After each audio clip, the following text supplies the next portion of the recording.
My name is Hannah Mercer, and I'm 32 years old. I drove 4 hours for a chair that didn't exist anymore. Christmas morning, the highway from Boston to my parents' town was mostly empty. Just me, a few salt trucks, and the occasional SUV with a crooked tree strapped to the roof.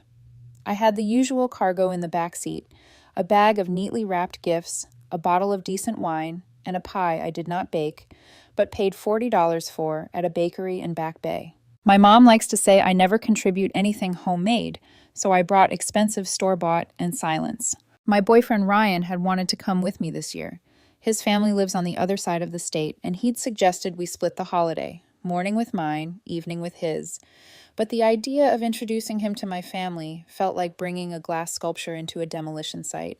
Maybe next year, I'd told him. Work's been insane. They're already on edge. He'd given me that soft, searching look he does when he knows I'm not telling the whole truth. If they say anything about you, he'd said, I expect a full report. I'm retired from tolerating toxic people. Melissa used up my lifetime quota. Melissa, his ex-girlfriend, the one who used his panic attacks as leverage, who told him he was exhausting whenever he set a boundary. I'd heard enough stories about her to know why Ryan had such a low tolerance for cruelty disguised as concern. You'll be fine, he had said that morning over FaceTime, mug in hand. If it gets bad, just leave. You don't owe them a performance. I'd laughed it off. It's Christmas. What's the worst they can do? I found out. The driveway was already full when I pulled up. Cars wedged at odd angles, my sister Paige's SUV half on the lawn. I parked on the street, grabbed the gifts, the wine, the pie, and walked up the front steps expecting the usual chaos. Kids running with sticky hands, my Aunt Meredith burning bacon, my dad pretending he remembered what I do for work. Instead, I opened the door to silence, not the peaceful kind, the loaded kind. The kind that feels like you walked into a conversation mid-sentence and everyone swallowed the rest. I stepped inside, my boots squeaking on the entryway tile. Somewhere in the house, a timer beeped and was hurriedly shut off. Then I saw the dining table. 6 seats, holiday plates, name cards. And where my name should have been, nothing. Just a coat, black, expensive looking, draped over the back of the chair like someone already owned it. That someone was sitting across from it, laughing with my dad like they'd been best friends for years. I recognized him without ever having seen him before. Dave, Paige's new boyfriend, real estate, motivational podcast, teeth so white they looked filtered in real life. I'd heard about him in every family call for the last 2 months, how driven he was, how good with the kids, how he got along with everyone. Everyone, apparently, except me. Hey, I managed. Merry Christmas. My dad glanced over, eyes flicking to the pie. You made it, he said, like he hadn't been sure I would. Long drive? 4 hours, I said. Traffic was fine. Before I could say anything else, my mom stepped out from the kitchen, wiping her hands on a dish towel. She saw me standing there, arms full. Her face didn't soften. Oh, she said, Hannah, you're early? It was 9:47 a.m. Christmas at our house usually started at 8. I brought the pie you like, I said, forcing a smile, from that place in Back Bay. She nodded, non-committal. You didn't have to do that. You're always saying I never bring anything, I reminded her. Right, she said, already turning back toward the kitchen. Well, this year we're only having our closest family members at the table. Things are tighter, you understand. She said it like I was a neighbor who dropped by uninvited. Closest family members. I looked at the table again. 6 seats. My parents, my sister, her 2 kids, and, apparently, her new boyfriend.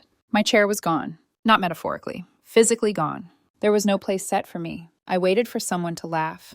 To say, we're kidding, of course you're sitting with us. Nobody did. Dave offered me a friendly half-wave from his spot. Hey, you must be Hannah, he said, like we were meeting at a networking event.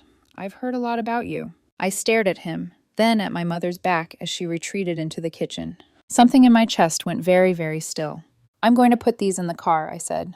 My voice sounded distant in my own ears. I forgot something. Nobody stopped me. I walked out, closed the door behind me, and kept walking until I was back in the driver's seat, hands on the wheel, breath fogging the cold air. The pie was still warm on the passenger seat. The wine bottle sweated condensation.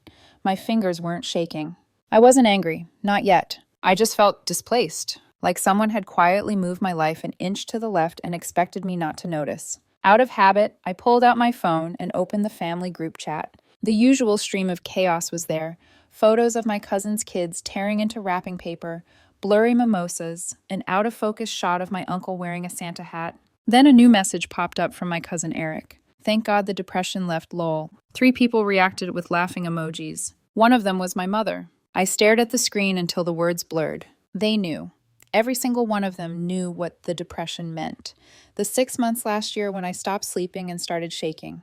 The ER visit when I was convinced my heart was failing. The time my manager walked me out of the office because I couldn't breathe. The text I sent to the family chat at my lowest, saying I was scared of myself. They had seen all of that, and now it was a punchline. Something snapped. It didn't feel like rage. It felt like a switch flipping from endure to enough. I opened my banking app. First thing to go was the auto transfer that covered my parents' electric bill every month, the one they never acknowledged out loud. Gone. Next, the scheduled payment to the caterer for my mom's big birthday party next month, the one I'd quietly agreed to finish paying off because things were tight. Canceled. The shared Google Drive I paid for so everyone could coordinate holidays and split costs. Deleted. Let them figure out logistics without my card on file. Then I navigated to the credit line I'd opened last winter when their furnace died. The one in my name, the one I'd been chipping away at for months while they posted photos captioned, "So blessed." Closed. At 10:11 a.m., the group chat lit up. Hannah, where are you? Don't ignore us. This is childish. Your mother is crying. No apology. No, we're sorry about the seat. No, Eric, that was out of line.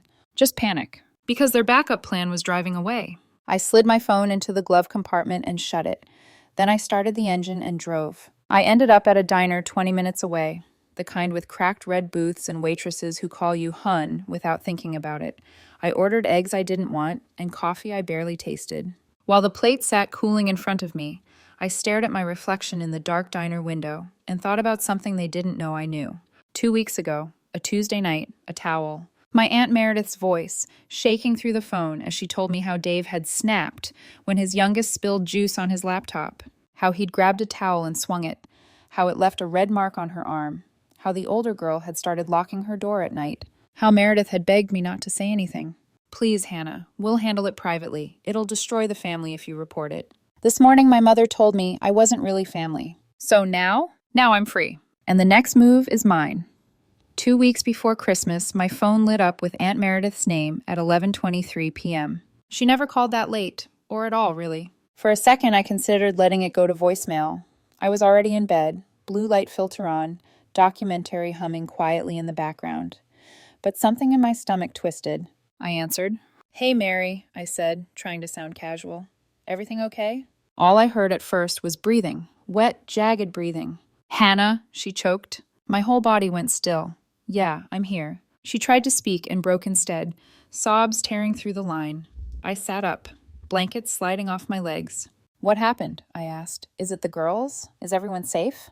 There was a clatter in the background, a door closing, then the muffled sound of someone pacing. It was just a bad night, she said finally, words tripping over each other. He's under a lot of stress. Work, the podcast, the housing market. He's just on edge. Meredith, I said quietly, what did he do? She sucked in a breath. The little one spilled juice, she whispered, on his laptop. He'd been drinking. He grabbed the towel, swung it. It hit her arm. Silence. Hard, she added, voice cracking. Red mark right away. My hand tightened around the phone. On her arm? Not her face, she said quickly, like that made it better. Not her face, Hannah. He didn't punch her. It was just the towel. Just the towel, I repeated. And the other times? The line went quiet again. Not the first time, she admitted. Not the worst. My heart thudded once, hard. Meredith. The older one's been locking her door at night, she blurted. I found a dent in the wall near her bed. He said it was from when he tripped. She didn't correct him. I closed my eyes, saw it. Small hands, small shoulders, small bodies trying to disappear in their own rooms. Have you called anyone? I asked. A hotline? The school? CPS?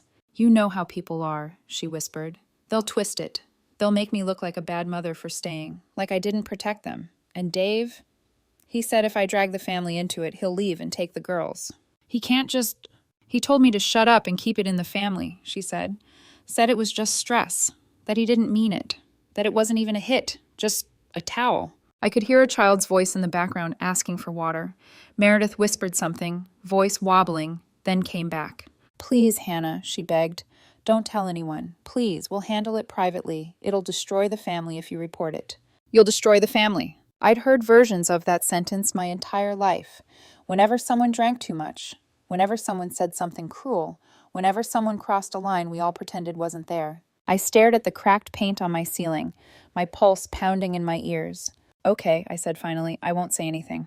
It felt disgusting the second I said it, but I said it anyway, because back then I still thought I was protecting something worth keeping. Back in the diner, my eggs had gone cold, congealing into yellow rubber on the plate. I pushed them around with my fork while the words from the group chat replayed in my head.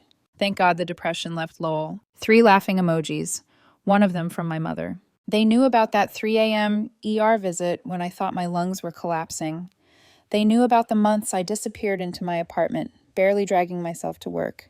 They knew about the message I sent to the family chat last year. I'm not okay. I don't know what to do. They had seen my worst moment. And today my worst moment was the punchline. Meanwhile, the man who swung a towel hard enough to leave a mark on a child was sitting in my chair, wearing his coat over it like a claim flag. Nobody was making jokes about his anger. Just my illness. I took my phone back out of the glove compartment, opened my photos, found the screenshot of Meredith's text from that night, blurry because her hands had been shaking, but clear enough. He snapped. Red mark already.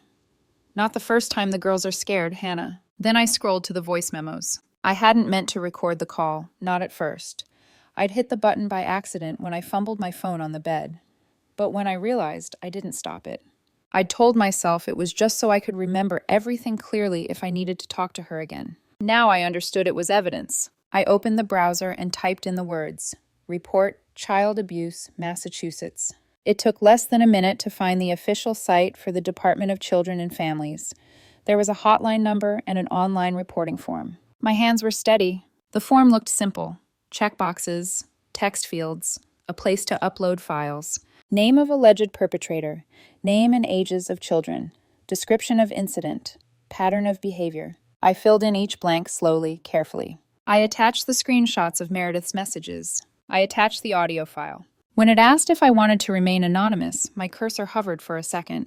Then I checked no. If they wanted a villain in this story, they might as well spell my name right. Before I hit submit, my phone buzzed again. Mom, you need to stop being dramatic and come back. This is ridiculous. Paige, we saved you a plate. Can you please stop sulking? Eric, OMG, was that about you? Chill, cuz. It was a joke. I hit submit. The confirmation page popped up. Report received. Case number assigned. Thank you. That was it. No dramatic siren sound. No flashing red banner. Just 10 minutes. 10 minutes to change the trajectory of 2 girls' lives, or at least force adults to look at what they'd been ignoring. I walked back to the motel I'd booked at the last minute, a sad little place off the highway with floral bedspreads and buzzing lights. By the time I kicked off my boots and sank onto the bed, my phone was ringing again. Mom, then Paige, then Aunt Meredith. My stomach twisted. I let it go to voicemail. Instead, I opened a food app and ordered Chinese, lo mein, dumplings, soup. It arrived in a greasy paper bag that smelled like comfort, but when I sat cross-legged on the bed and tried to eat, everything tasted like cardboard. The TV played some holiday baking competition on low volume. People laughing, flour everywhere, judges pretending to be shocked when a cake collapsed. My phone buzzed against the nightstand. Again. 10 missed calls, 14 new messages. I finally checked them. Mom, did you really do this? Mom, you don't understand. This is serious, Hannah. Mom, you will ruin his life. Paige, was that necessary? Seriously? Paige, we could have handled it within the family. Eric, WTF? Did you do? CPS?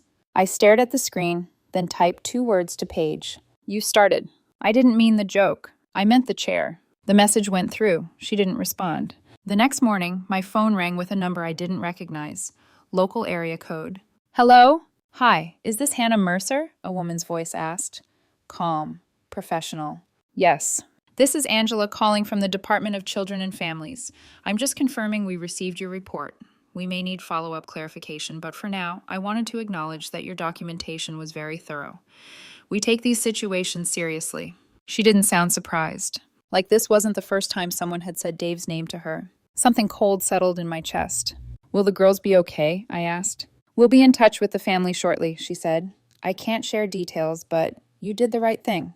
We ended the call. I stared at the motel ceiling, paint peeling in one corner, and realized something strange. I didn't feel guilty. Not a bit. They'd told me I wasn't family that morning when they gave my chair away. All I'd done was believe them and act accordingly.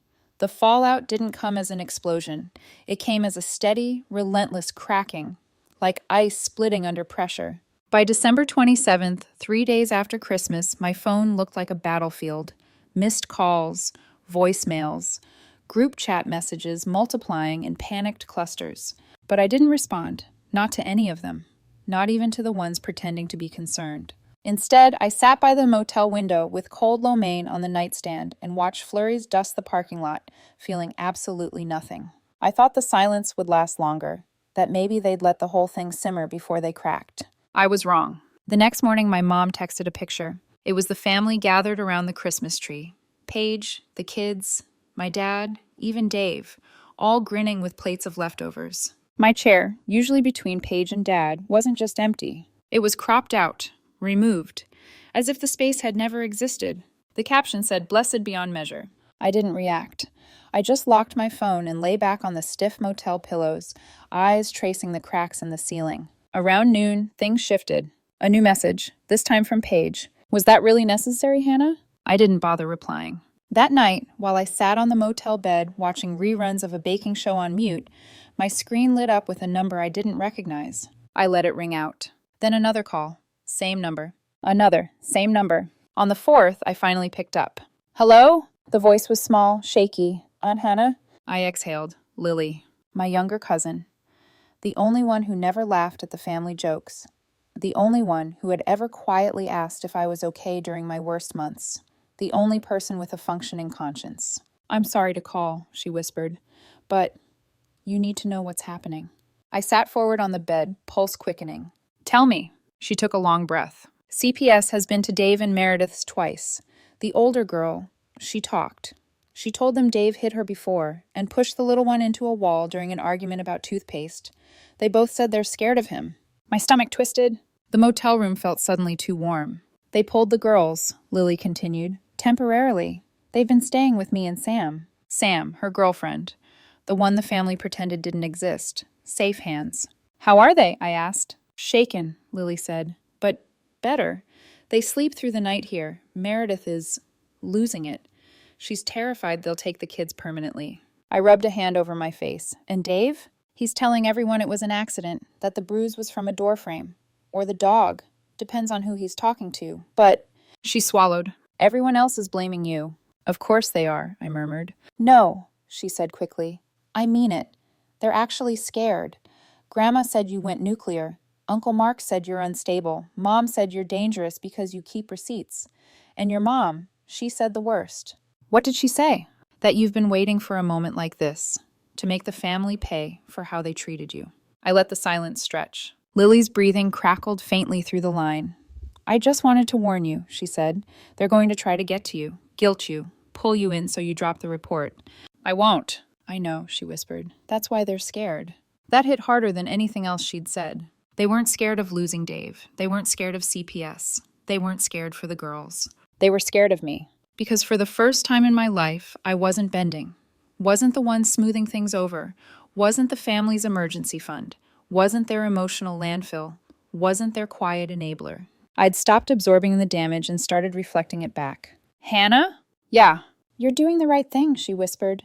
"It's just, the family doesn't know how to handle someone who doesn't play along." I pinched the bridge of my nose. "Thank you for calling, for telling me." "Please stay safe," she said. "They're angry and confused and unhinged. Don't answer if they show up. Don't go anywhere alone to talk, and don't let them guilt you into undoing this."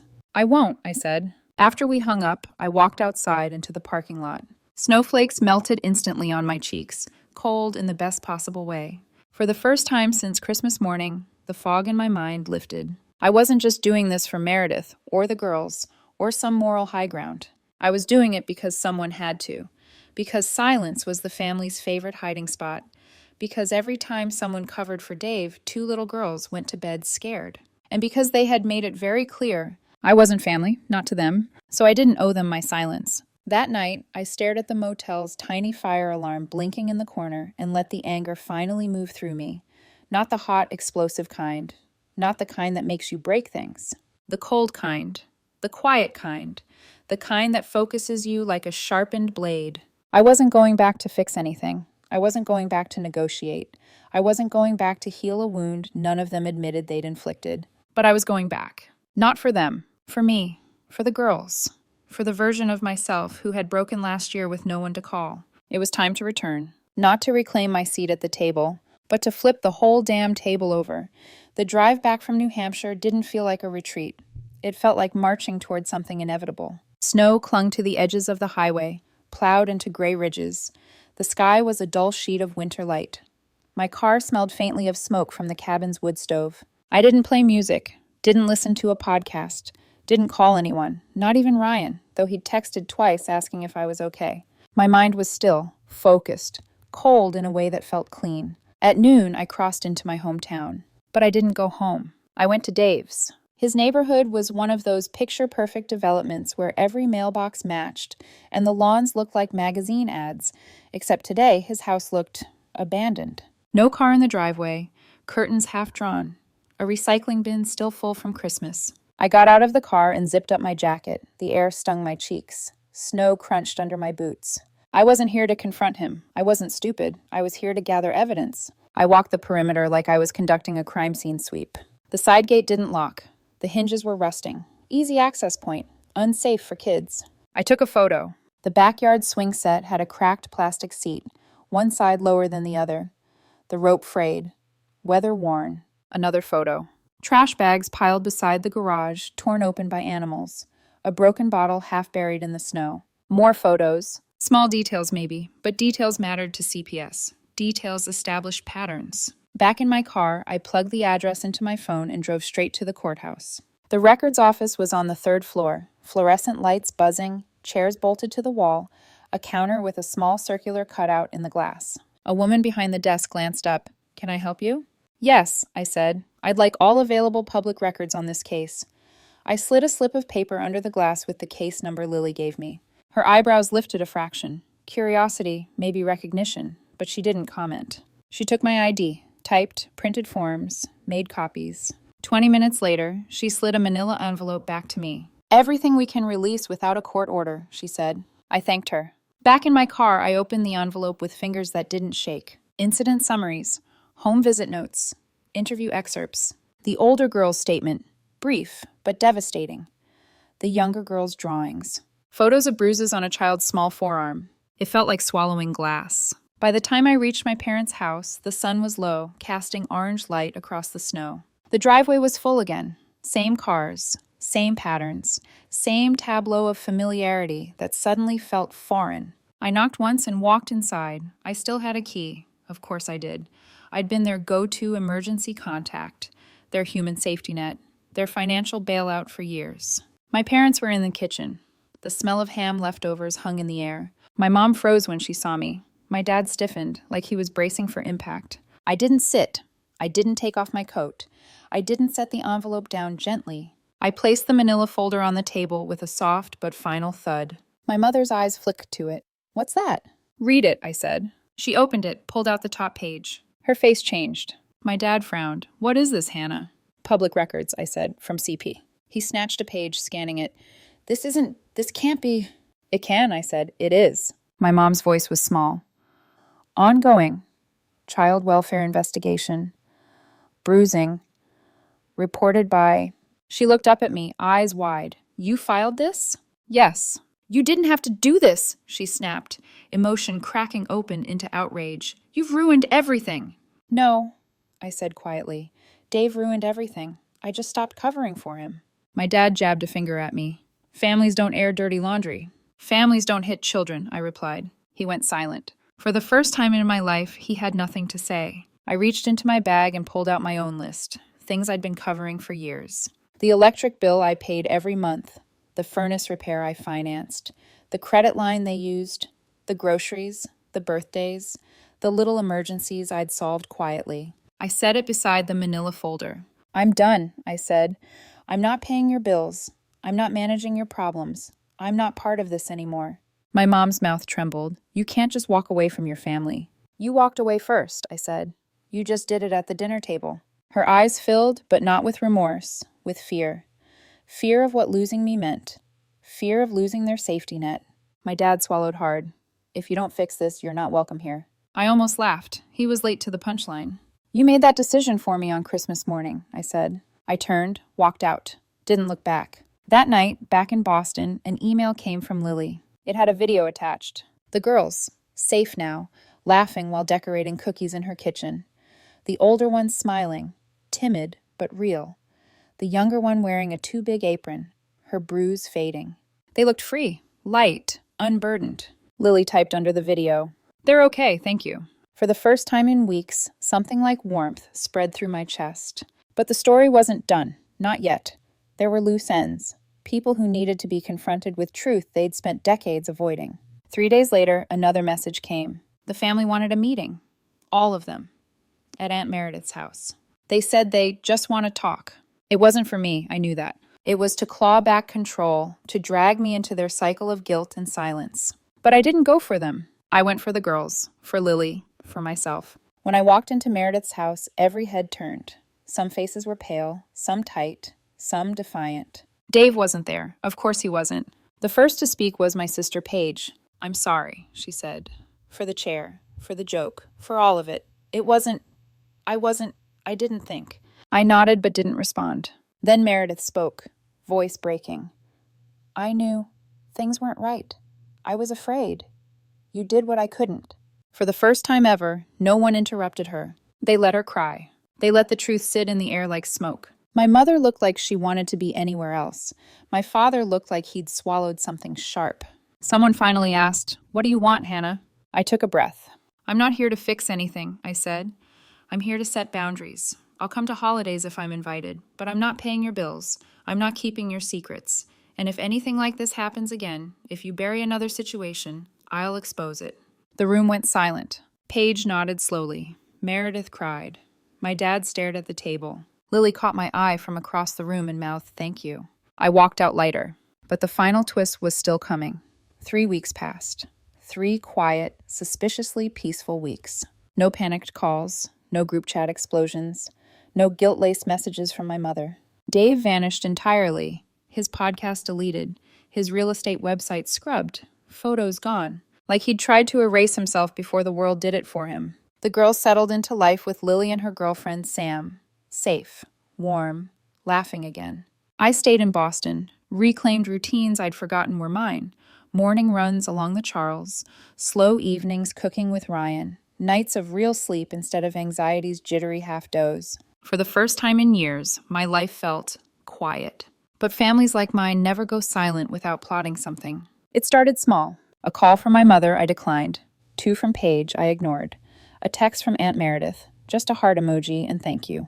Then, one night, after dinner with Ryan, I came home to a single white envelope sitting crookedly in my mailbox. No return address, just my name in neat handwriting. I stood on my porch under the street lamp, snow gathering at my boots, and opened it with a thumb. Inside was one sheet of paper. No greeting, no signature, just a sentence. Check your dad's accounts. Start with the renovation fund. March 18th, 2023. My pulse didn't spike, my stomach didn't drop. Instead, an eerie calm settled over me. Predatory, focused. Because while I had cut financial ties, I hadn't changed my parents' online banking access. When you've paid someone's bills for years, they get comfortable, lazy, careless. I went inside, turned on my laptop, and logged in with the saved password from the time I helped them fix a late property tax payment. One click, then another. There it was. On March 18th, 2023, a $14,000 wire from the credit line I opened for them last year, the one that should have been closed, had transferred into an account labeled Home Renovation Fund. My father's name on it. I checked the transaction history. Not a single renovation, not a roof repair, not a pipe fix, not even a paint purchase. Balance $13,512. They had been hoarding it, hiding it, preparing for the day I finally stopped being their walking ATM. All while pretending they were broke, struggling, barely making it, needing my help, needing me, period. I sat back in my chair, staring at the screen, and let the realization sink in. Even while I was losing sleep, even while I was skipping meals to pay their surprise bills. Even while I quietly covered repairs, groceries, furnace failures, birthday parties. My dad had been siphoning money into a secret account. For himself. Not for emergencies, not for family. Just to have something I didn't know about. Just in case the disappointment of a daughter stopped funding their life. My jaw clenched until it ached. But the anger wasn't hot, it was surgical. Cold, precise, weaponized. I printed the transaction history, highlighted the $14,000 wire, printed 2 extra copies. Then I waited. I knew the next family dinner would be soon. New Year's cleanup, or Paige's youngest birthday, or some random excuse to pretend normalcy. I didn't tell Ryan, not yet. He'd have tried to talk me down, not from revenge, he would have supported that, but from the emotional minefield I was about to walk into. A week later, the invitation came. Not from my mother, from Paige. You coming to dinner Sunday? Mom's making roast. I typed back, I'll be there. When Sunday came, I arrived on time. Not early, never again, but not late either. The house looked the same from the outside. Christmas lights sagging, wreaths still hanging, even though it was mid-January. Inside, voices buzzed from the dining room. I walked in, coat still on, envelope in hand. My mother looked up first. Her smile faltered. Hannah, you came. I nodded. Didn't sit. My father was at the head of the table, carving knife resting beside a platter of roast beef. He didn't look at me. Paige gave me a small, hopeful smile. The kids waved. Aunt Meredith avoided eye contact. I walked to my dad and held out the envelope. What's this? He muttered. A gift, I said. He frowned, confused, but took it. Inside was the printed wire transaction. Highlighted, circled, dated, documented. He stared at it. I watched the blood drain from his face, slowly. Painfully, like someone unplugging a drain. My mother leaned in, read the page over his shoulder, and went pale. Paige's fork clattered onto her plate. A tense silence filled the room, a silence louder than any screaming match we'd ever had. My dad's lips parted, searching for an excuse, an explanation, a lie that could bridge the $14,000 gap between what he told me and what was true. But nothing came out. I spoke calmly, quietly, dead center of the table. You told me you were broke, I said. You let me skip meals to pay your bills. And all the while, this was sitting there. No one dared to breathe. I thought, I continued, you should have this for your records. I gave the room one last look. Not triumphant, not cruel, just done. Then I sat at the far end of the table, took a small portion of food, ate in silence, and left before dessert. They haven't invited me since. And for the first time in my life, it feels like peace.